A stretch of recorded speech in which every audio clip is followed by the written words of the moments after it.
I'm Jai Somani. I'm in the 9th grade and I'm the manufacturing engineer for the drone team. I'm Jack Shaw. I'm a senior at Belmont Hill, and I am the graphic designer for our Belmont Hill Drone Club. Hi, I'm Aaron Green. I'm a senior, and I'm the team manager. Hello, my name is Jack Dyer, and I'm the Belmont Hill Drone Team's marketing coordinator. Hi, I'm Chris Bruzy. I'm a senior, and I'm the design engineer and first pilot for our team.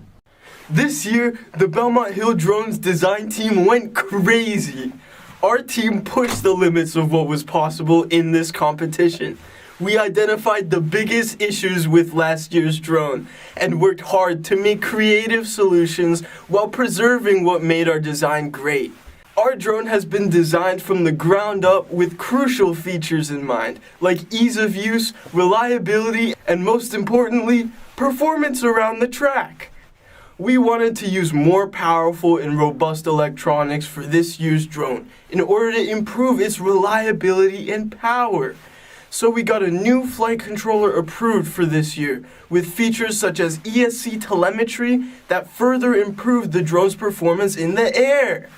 For the motors, we're using 1104 brushless motors from T-Motor. These are very high quality, durable, and they have enough power to control the new propellers that we're using as well. Speaking of new propellers, our propellers are the Gemfan 1636 quad blade propellers. With the competition's design limits, these were the most powerful propellers that stayed within the 40mm limit due to their number of blades.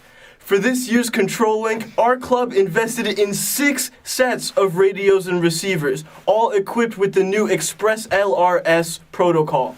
This is an open source control link that has gained a lot of support and popularity within the last year. We chose Express LRS because it has arguably the best control link for racing drones when price is a factor. Features like the over-the-air firmware updates, along with the LCD display on the radio, make this system so easy to use. For our video system, we wanted a solid video transmitter that would give us adequate power and reliability in a package that was extremely small and lightweight. The best option was the TBS Unify Pro Nano. It's widely regarded as one of the best compact video transmitters, and it's smaller than a penny and weighs less than only a gram. But it can still transmit up to 500 milliwatts! We're using the same batteries this year because they still offer the best energy density within the weight range for this drone. They also performed extremely well last year, so we're using them again. The camera, antennas, and electronics are mounted in flexible TPU plastic material that's very lightweight and crash resistant. Our payload gets strapped between the drone and the battery, and there isn't a mount. We found that putting the payload here works very well, as it eliminates the need for dead weight that is included with building a mount specifically for the payload. We wanted this year's frame design to be extremely durable while remaining lightweight. Another major factor was accessibility. Any given part of the drone needed to be easily replaceable within a few minutes. This is why we went with a sandwich design for this year's frame. It consists of 2 flat plates held together by aluminum standoffs.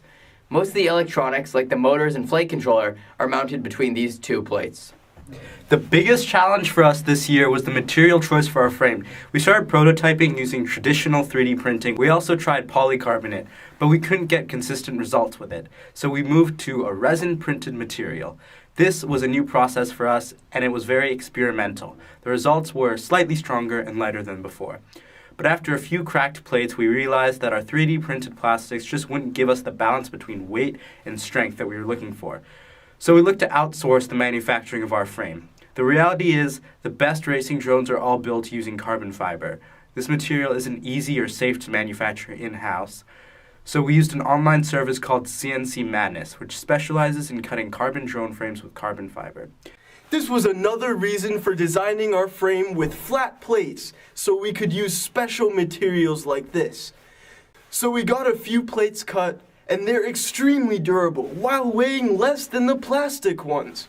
After flying and crashing these frames for a few months, we're still using our first set of plates. And that's where we decided that we're satisfied with our new drone. I have the role of marketing coordinator for the Belmont Hill drone team. What that means is that I'll be running our various social medias, including our Instagram and our TikTok. You can give us both a follow at BH Drone Club. The drone team used our various social medias to get people talking about the team. Through our Instagram posts and our TikToks, we show various updates and developments of our drone as they come out. Different from last year, the Belmont Hill drone team is partnering with a local charity called Think Pink.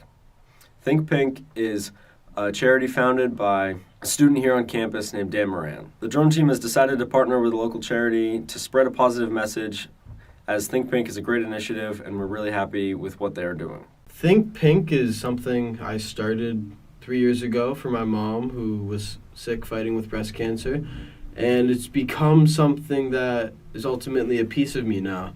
Our mission is to raise as much money and awareness for breast cancer as possible.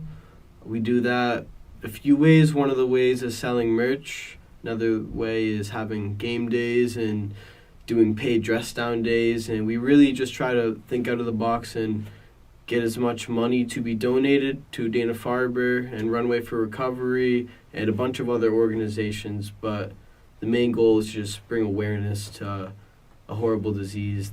Think Pink is a really great initiative and we're really happy to be supporting it.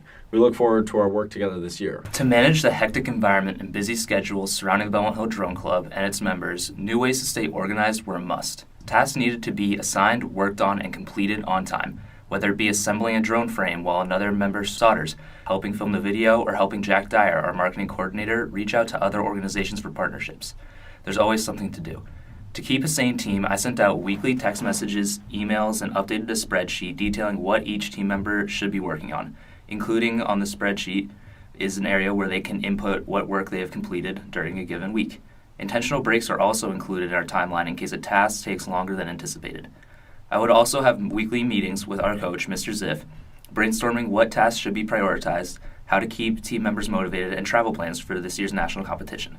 We found that the best ways to keep team members motivated were to constantly remind them of their work in person and set hard deadlines 2 or 3 days before they were needed.